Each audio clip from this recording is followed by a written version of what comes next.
Yeah, you are welcome back. We're looking at a subject matter, game changer. And we saw in the book of Genesis, chapter 2, towards the end of the verses, towards the end of the chapter, that, a man will have to leave his father and leave his mother and cleave to his wife. In other words, psychologically, men tend to be attached to the parents, especially the mother, and it's important that there is that detachment psychologically so that he can cleave to his wife. The Bible says the two of them shall become one flesh. However, we're looking at some things that could have impact on the relationship, and we're looking at the possibilities on how we can move forward so that your home will not head towards divorce courts. Some of the things we look at finding faults. We have to stop looking for faults in your relationship, desire for perfection, and then we look at newfound interest in X. We are, you are married, you are committed, you made a vow, but now you start thinking going back to the X. It's important that you detach, and cleave fully to your wife. Unequal inputs, we look at that. And the next one is not spending enough time together. Not spending enough time together. One of the reasons why couples don't spend enough time together is the pressures, financial pressures. The man want to work day and night, or the woman want to work day and night so that they can pay the mortgage. You have huge mortgage to pay, and you don't want to be kicked out of the house. So what happens? You are constantly working. The woman is constantly working, all because you want to live big. It's affecting your relationship. It emotionally is affecting the home. The home is breaking down, gradually, all because of, not being mindful, not being careful. You don't spend time together again. I want to ask you, when last did you go on holiday? When last did you take some time off work to spend some time with your husband or to spend some time with your wife? I know you've been clamoring in the family that the family should go on holiday, but your spouse has refused because all he wants to do is make money. Money is not everything. Money is important. I know that money screams, money is important, but the Bible says the love of money is the root of all evil. So it's important that you spend some time to talk together. You got to spend time together to have fellowship together, to discuss, to talk about matters and issues, especially being available for your children. You need to be available. It's not about just giving them money and walk away. It's not about having a nanny that take care of them alone. It's about you being available, spending time every night when you come back from work. Don't just rush to the bed or sit down in front of television and shut your family out. Or spending time again, or bringing work to your house to the extent that you have no time for your wife, that you have time for your children. It's not right. You've got to embrace the biblical injunctions on how you can have a peaceful home. Well, another thing is depression. In a relationship, we have in some families where either of the couple is really depressed. What may have caused that? They're stressed out, they're burnt out.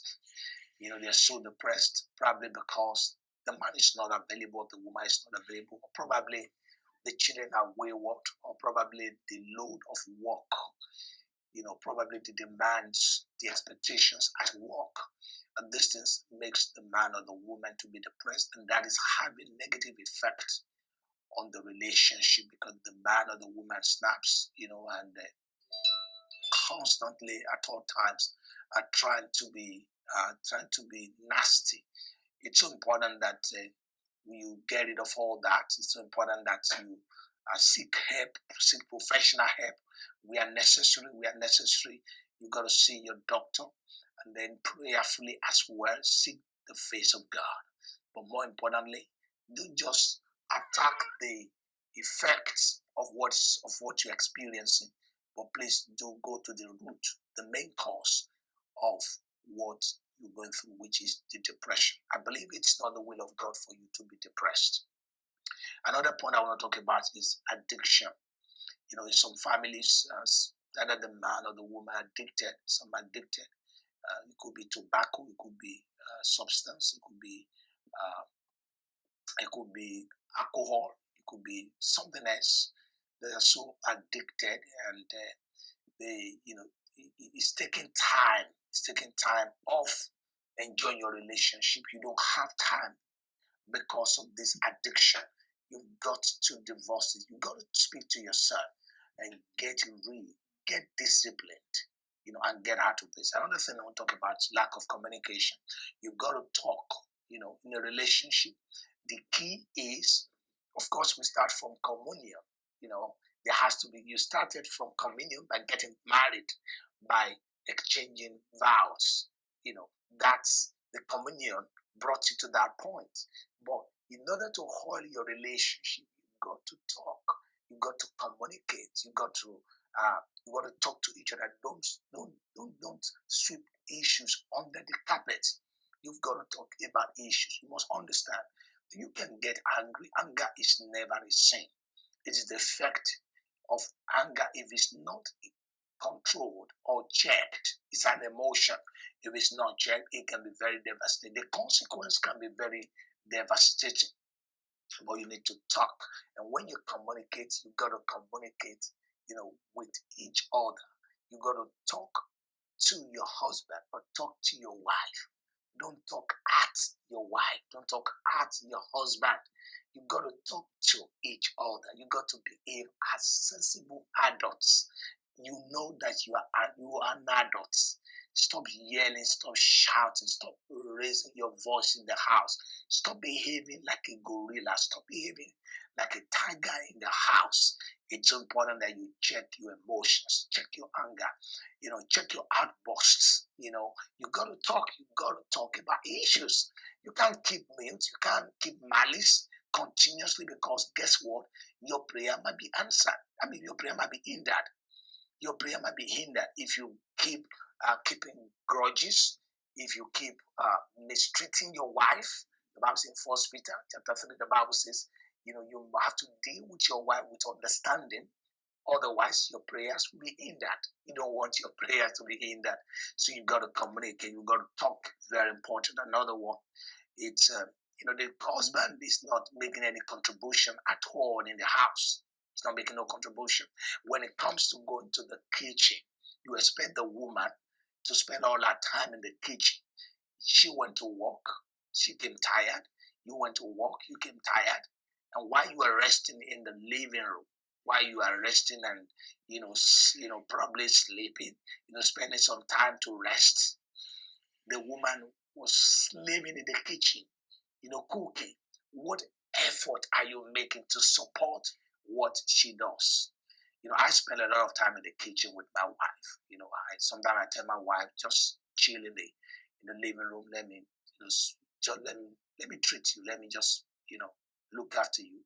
It's not a crime to do that. I know most African people will think I'm mad by doing that, but I believe it's very important that you support one another. It's very important that you support one another. That countless times when, I just stay in the living room, my wife cook and all that, but I just feel that it should not be left to her alone. We should do it together. I'm a very good cook by God's grace, and I support my wife, and I'm very proud to say that. But what about you? You need to support your wife. You need to treat your wife with absolute respect and honor. You want her to last long. You want to be together until old age.